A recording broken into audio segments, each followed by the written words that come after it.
Great. Well, I am Erin Riepe, and I went to graduate school with Julie at University of Illinois. So she reached out to me to give a little background on how I got to where I am. So currently, as it says here, I am a senior environmental engineer at Flint Hills Resources, which is actually an oil refinery down here in Corpus Christi, Texas.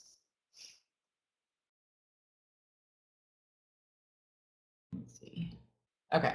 So originally from Antioch, Illinois, very northeastern Illinois, kind of about an hour north of Chicago, where we had lots of good weather to experience. My parents think that living out in the country was part of the reason why I got interested in weather.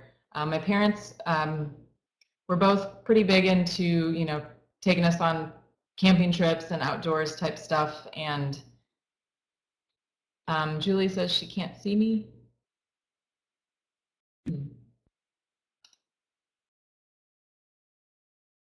There, can you see me now?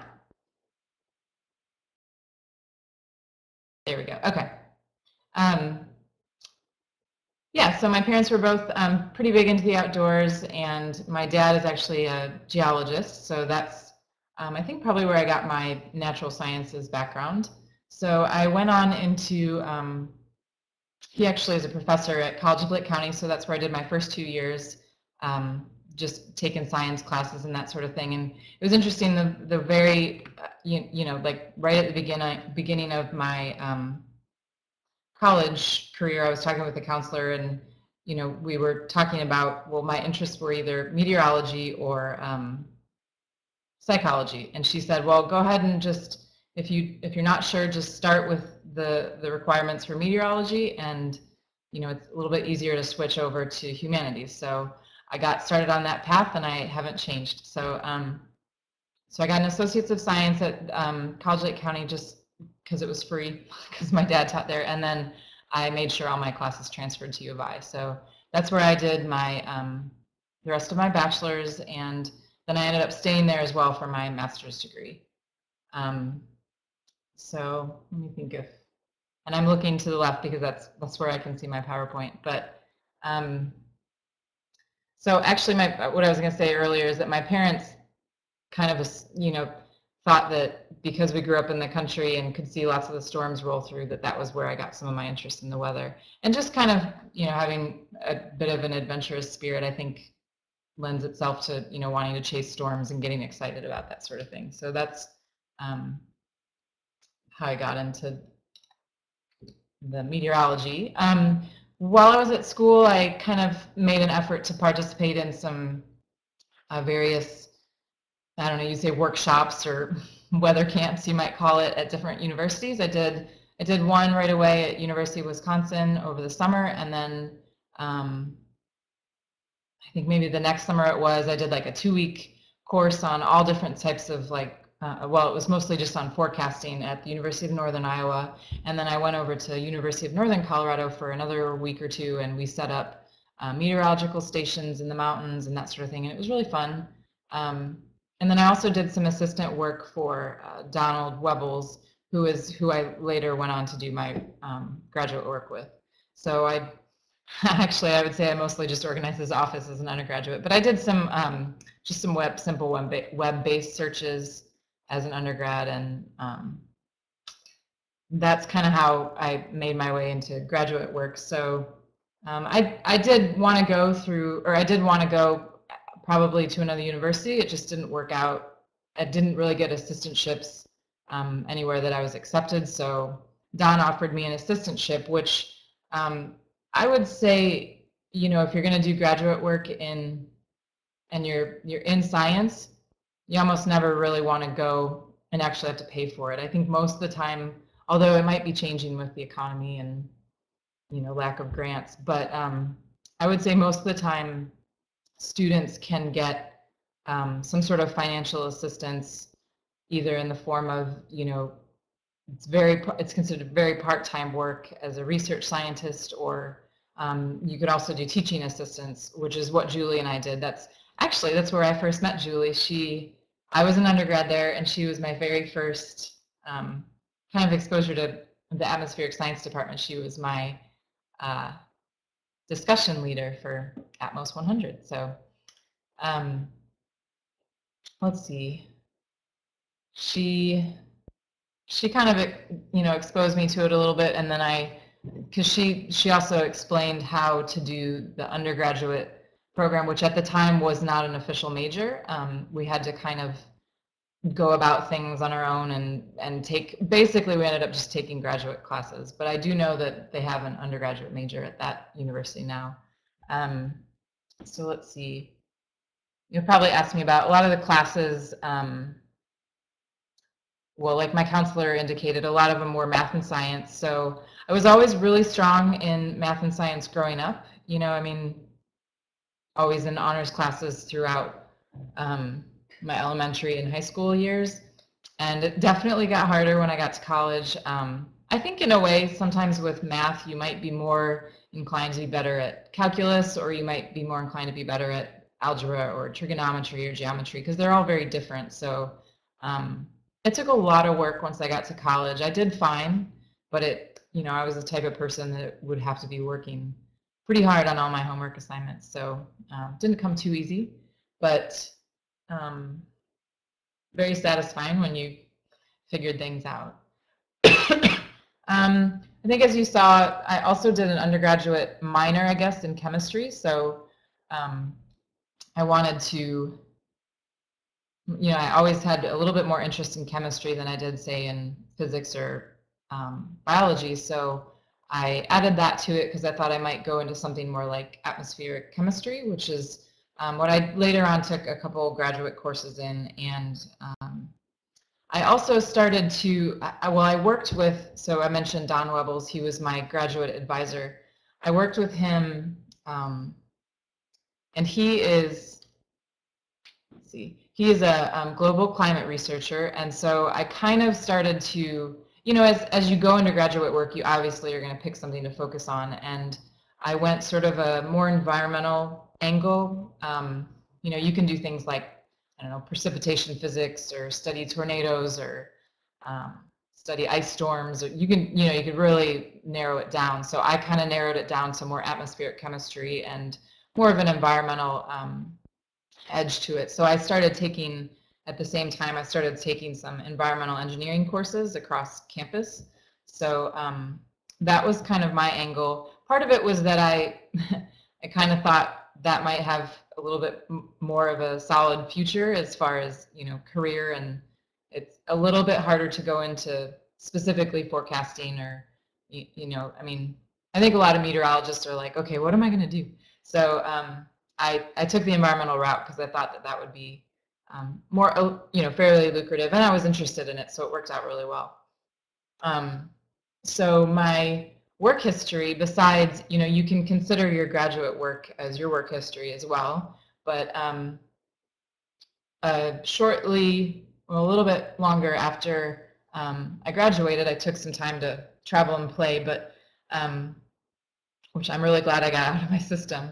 I started working with Trinity Consultants, which is a consulting company, and they primarily focus on air work. So in that, I was with them literally just moved like 2 weeks ago for 4.5 years, and we basically consult for a whole bunch of various industrial clients. So they could be manufacturing of any sort, an oil refinery, or we even had in Georgia, when I worked in Georgia, we had a couple food clients like Mars, the chocolate company, where they're making their chocolate. Actually, Solo Cup, like the little red cups, that's one of our clients. So all of these, basically all these industrial facilities, they create air pollution, and so they have to have a permit with the state EPA, and it's also in conjunction with the federal EPA. So we would basically help them calculate all their air pollution, all their air emissions, and write their applications for their permits, and then help them kind of come up with tracking tools, spreadsheets to keep track of everything they needed to keep track of according to what was specified in their permit. And I guess how I got into that, they most of the time in Trinity, they would take they have a lot of chemical engineers for some reason, because if a chemical engineer doesn't go work at a plant, you know, like Bayer Material Sciences, where they make a lot of, what is it, like pharmaceuticals and things. You know, if a chemical engineer doesn't go work at a plant, they might do consulting.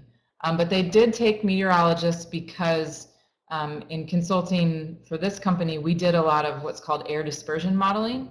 And that basically takes, you know, an industrial facility has to apply to get a permit. They get their permit. They have to figure out how to stay in compliance with it. And sometimes an additional step that they are required to do is model their emissions in a computer model. So they have to simulate, you know, you can imagine like a plume coming out of a stack, like a big smokestack or something. They have to simulate that through a computer model and kind of predict what the concentrations would be downstream. So that's kind of where I came in, because I did, for my graduate work, I did some computer modeling. That was my main focus. So I took dispersion modeling courses in environmental engineering. So that's kind of where the meteorologists come into the consulting a bit. And then, you know, it's chemistry. We're dealing with a lot of different organic compounds that are in the atmosphere, volatiles. So, you know, I'm happy to answer more questions about that specifically. I would say consulting was pretty challenging. You are hired because you're theoretically an expert. And so, you know, as a consultant, you have to learn really quickly, and you have to learn tons of different stuff. Like this summer, I learned how to permit a steel mill.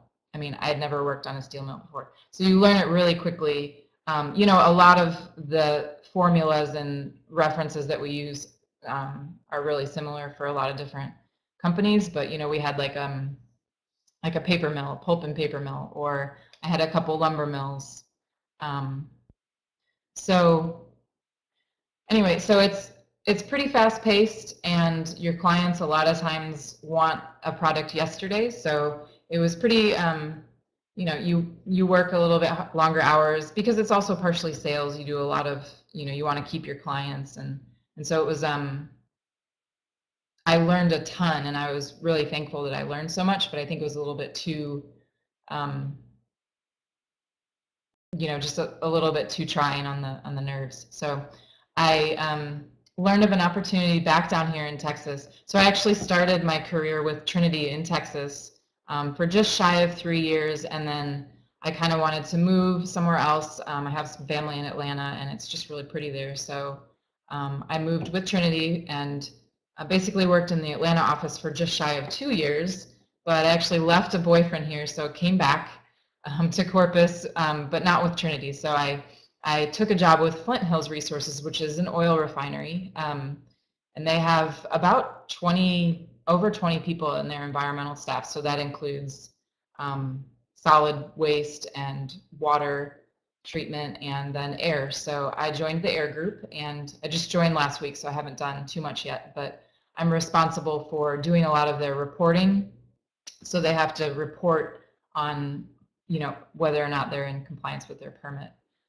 You know, they have a lot of really specific conditions they have to pay attention to, like various testing and that sort of thing. So, you know, my career with Trinity definitely set me up to work for Flint Hills. I mean, it was really a good experience. So I think that's kind of where I stopped.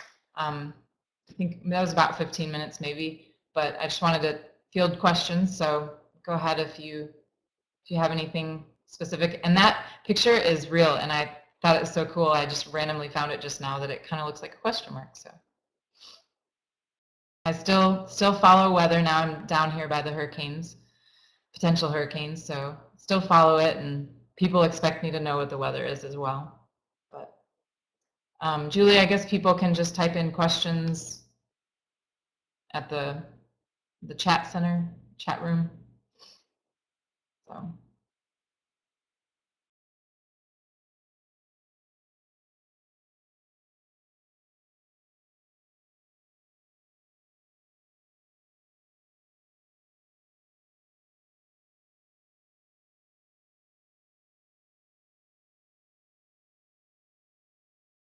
And if you want me to clarify anything, if I went too quickly, or I'm happy to repeat myself.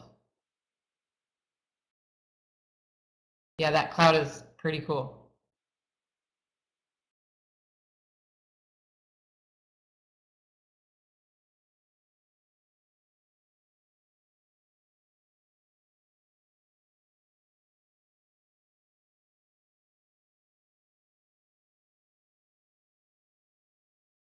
Yeah, I guess maybe what you mean by computational science is like computer. I took some coding classes like C++, I think it was, and Java. So I did do a couple different computer science classes. What else did I do? In meteorology, it's all Fortran.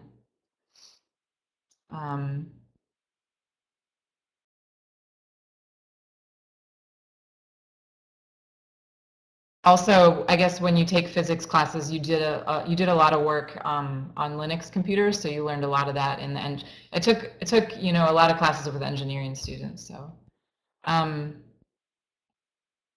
So when I worked with Trinity, I was based out of the Corpus office and the Atlanta office, and it was pretty fairly localized to the region, where I traveled within Trinity, but just on road trips around Georgia to just all the industrial facilities, because they tend to be out in the country, like away from cities. So now I work very locally at an actual refinery, like a plant. So I don't work across the country.